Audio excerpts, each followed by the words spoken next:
Google Car, une voiture autonome en forme d'œuf, guidée par ordinateur, capable de rouler automatiquement dans le trafic réel sans aucune intervention d'un être humain.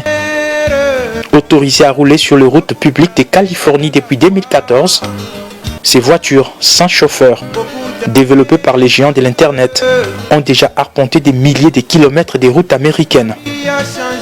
De nombreuses entreprises et constructeurs se penchent déjà depuis quelques années à cette technologie révolutionnaire.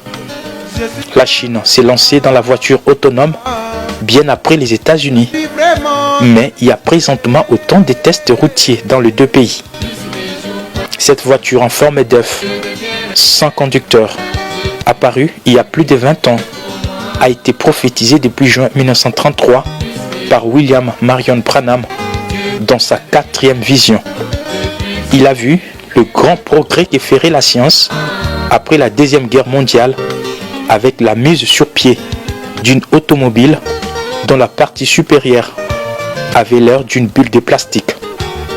Téléguidée, elle parcourait des routes magnifiques et n'avait pas de volant, de sorte qu'on voyait les gens assis à l'intérieur jouer à un jeu quelconque pour passer le temps. Aujourd'hui, cette écriture est accomplie parfaitement comme l'a vu William Marion Branham. L'immoralité, les voitures sans conducteur, la montée en puissance de l'Église catholique et tout récemment l'élection d'un deuxième président catholique et d'une femme vice-présidente. Que reste-t-il encore? L'écriture est sur la muraille. Tous les événements convergent désormais vers la dernière vision qui est la destruction des États-Unis d'Amérique. Un événement qui trouvera l'épouse déjà enlevée.